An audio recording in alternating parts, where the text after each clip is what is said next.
The Driver and Vehicle Licensing Authority, as part of its expansion efforts, has established a new operational office at Adenta Bus Terminal in Accra.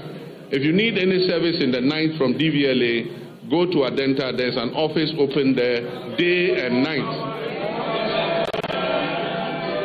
Mr. Speaker, this modern facility operates around the clock, providing continuous service to improve accessibility and convenience for our motorists in Adenta municipality and the whole general Accra area. Mr. Speaker, communications is important, and under the Rural Telephony and Digital Inclusion Project, implemented through the Ghana Investment Fund for Electronic Communications, GIFEC, we extend voice and data connectivity to unserved and underserved communities. We've targeted the construction of 2,016 cell sites all over underserved and unserved communities. 1,561 of these 2,016 cell sites have been constructed, and of this number, 1,144 have been activated. Work is ongoing to activate the remaining 417 sites. Preparations are also well underway to commence construction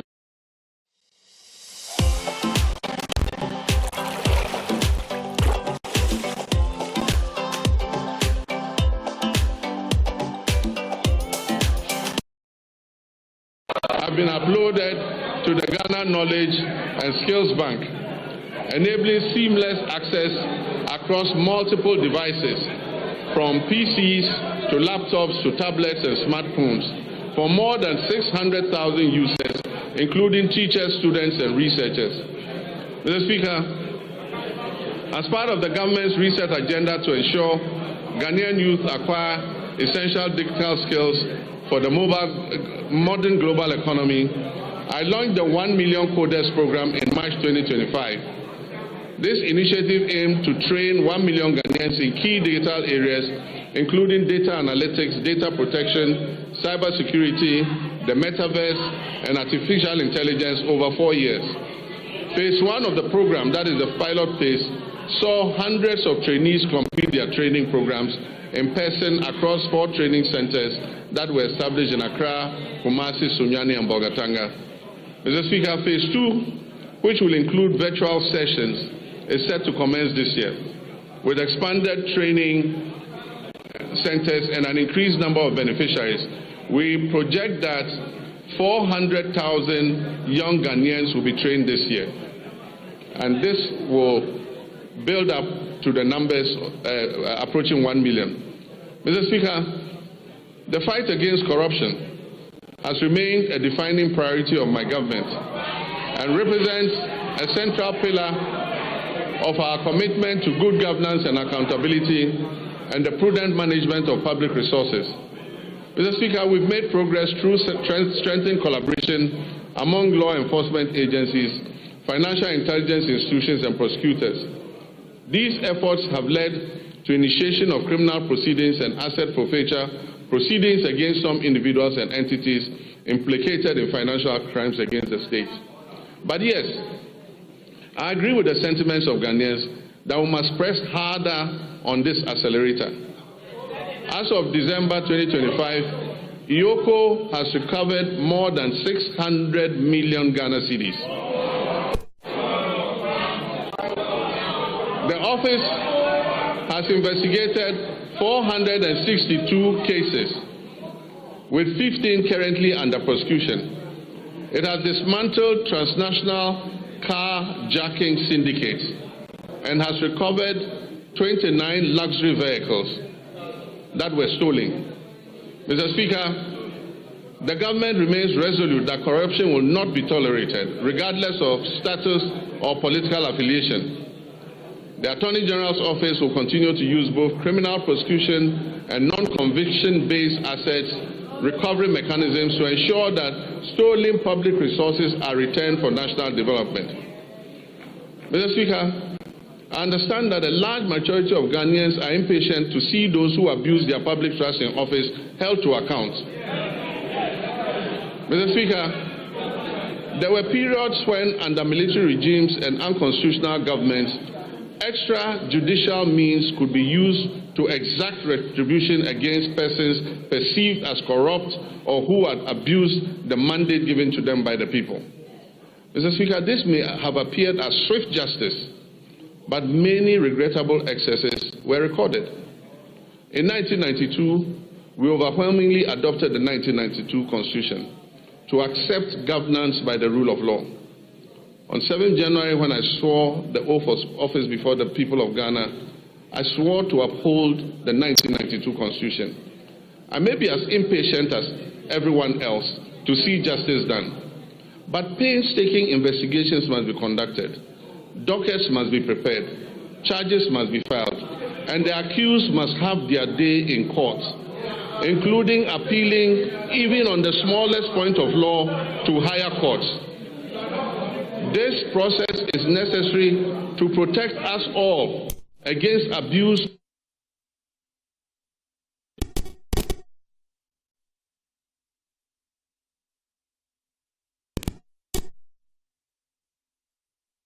He said, and I quote, "The wheels of justice grind slowly, but they grind exceedingly fine."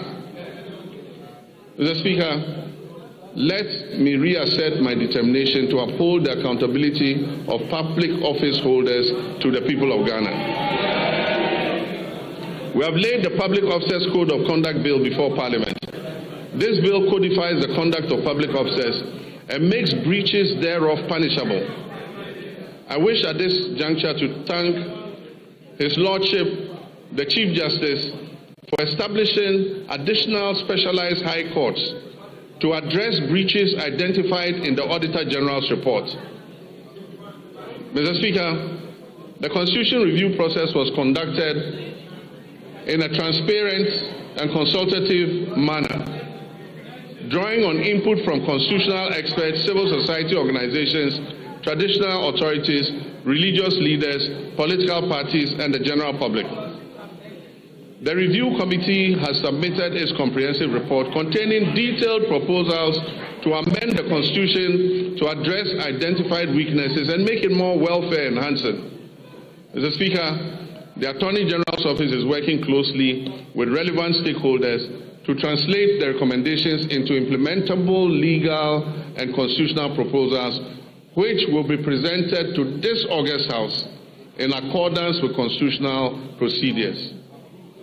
Mr. Speaker, illegal mining continues to pose a grave threat to our environment, water bodies, public health, and national security.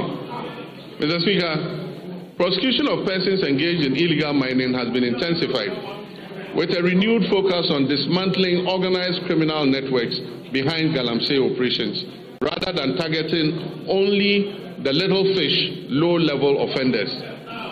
Mr. Speaker, in all these galamsey operations, there are big fish who never get caught. Mr. Speaker, in total, over 114 case dockets involving hundreds of accused persons are pending in various courts across the country, particularly in towns and villages that are prone to illegal mining. Specialized prosecutorial teams have been deployed to fast-track illegal mining cases, ensure the effective presentation of evidence, and pursue the confiscation and forfeiture of equipment and proceeds used in or derived from illegal mining. Mr. Speaker, when it comes to gender and social protection, my government will continue to ensure gender equality and equity, promote the welfare and protection of children's rights, and empower the vulnerable, the aged, and persons with disability for sustainable national development. Work is well advanced on the Women's Development Bank, for which a total of 401 million Ghana cedis has been allocated in the 2026 budget. The coming months will see a full rollout of this monumental policy to empower Ghanaian women and women-owned businesses economically and financially. Mr. Speaker, the Ministry of Gender and Social Protection has successfully honored all legacy leave payment cycles for 2025 and before, reaching 1.5 million people. It has also ensured the full implementation of the Ghana School Feeding Program in over 12,000 public schools across all 261 districts of this country. Mr. Speaker, the number of beneficiary peoples under the school feeding program has increased from 3,801,491 for the 2023-2024 academic year to 4,231,059 for the 2024-25 academic year. This program is providing gainful employment to 34,000 caterers and cooks nationwide. Mr. Speaker, in the security sector, Ghana faces evolving security threats. Our troops, services and agencies have, however, remained firmly committed to strengthening national peace and security, which underpin our democracy, development and social cohesion. This commitment encompasses internal security operations, international peace support missions, strategic investment in restructuring and retooling and improvement in troops' welfare, recruitment and capacity development. Mr. Speaker, two recent incidents are evidence of the increasing dangers we face as a nation. The killing of 8 of our compatriots who had gone to a neighboring country to purchase tomatoes, and just yesterday an attack on Ghanaian fishermen in our waters by pirates reinforced the need for us to retool and adequately equip our security services. Mr. Speaker, I wish to commend the Ghana Armed Forces for conducting a successful medical evacuation of our injured compatriots from Burkina Faso. I also commend the Ghana Navy and the Ghana Air Force, the National Security Council Secretariat, the Chief of Staff's Operations Team, the MP for Ewutu Senya, the Chief Fisherman and people of Senya Breku for the combined effort that successfully rescued all the stranded 71 fishermen who had been attacked by pirates. I've asked the National Security Coordinator to assist the affected fishermen and replace the stolen outboard motors and fishing gear.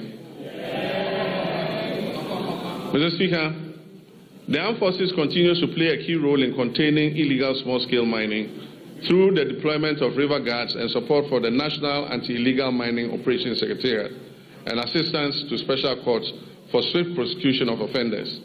Mr. Speaker, during the year, the Ghana Armed Forces had 2,119 troops with requisite equipment deployed in various peacekeeping missions, reinforcing Ghana's reputation as a dependable and professional contributor to international peacekeeping operations.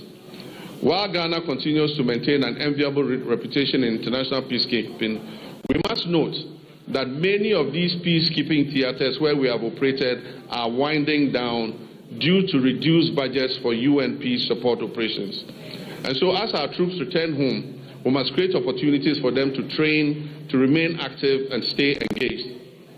Mr. Speaker, beyond peacekeeping operations, Ghana continues to demonstrate its strong commitment to international solidarity, humanitarian assistance, and South-South cooperation.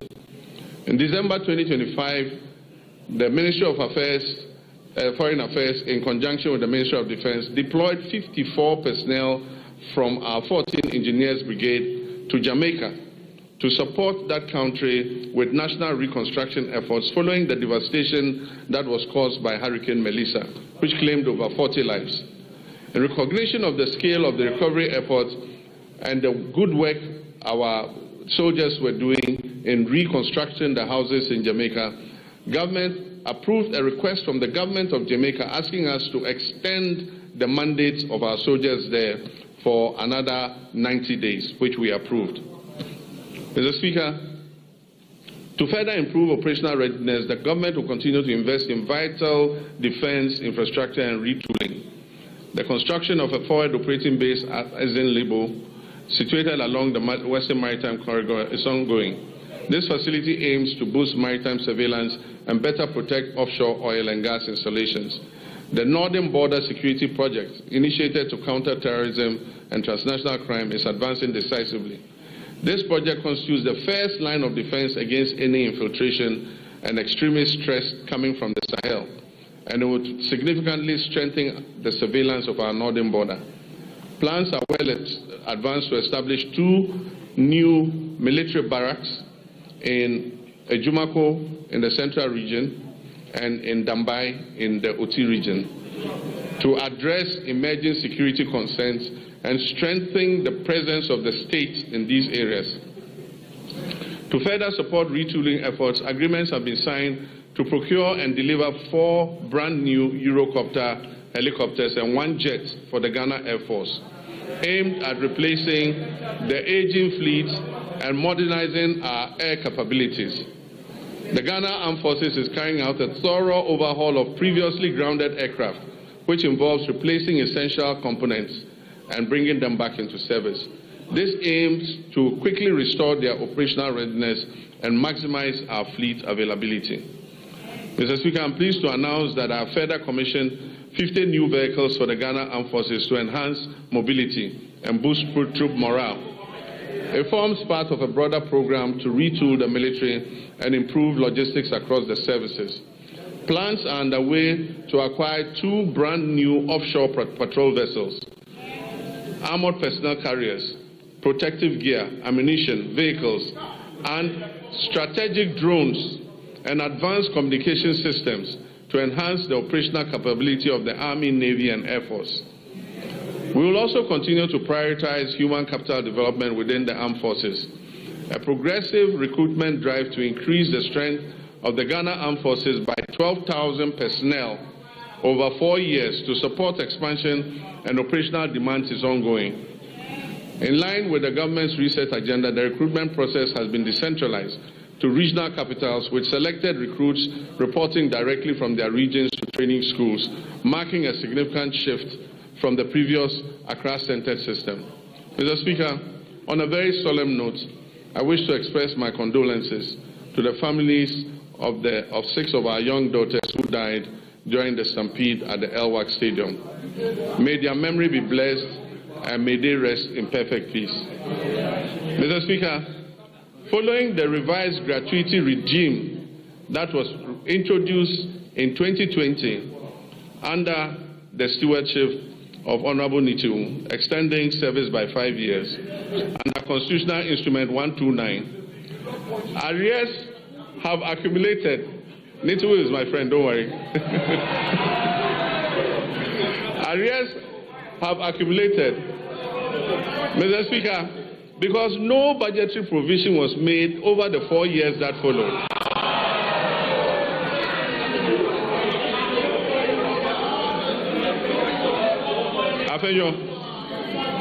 When we all leave politics, I and Nichiu are going to the same place in the north. You go to Winneba. Don't worry, we are brothers.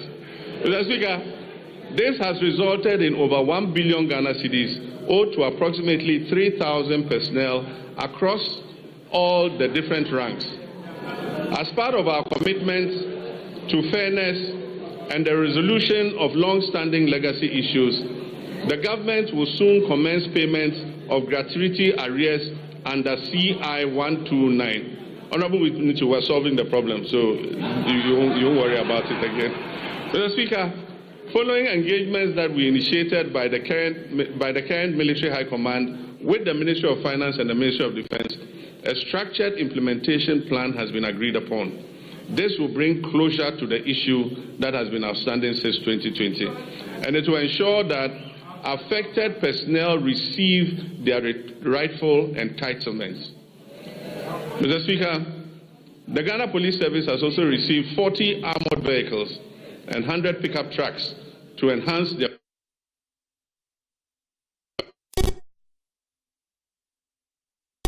and Narcotics Control Commission will also be retooled to enhance their efficiency. Mr. Speaker, let me take this moment to commend the IGP and his men for the recent major successes they are chalking in bringing dangerous criminals to justice.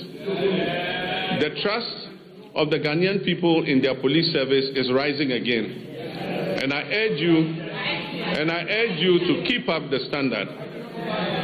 Mr. Speaker, Ghana's foreign policy remains a central instrument for advancing our national development, for safeguarding our sovereignty, and projecting our values on the global stage.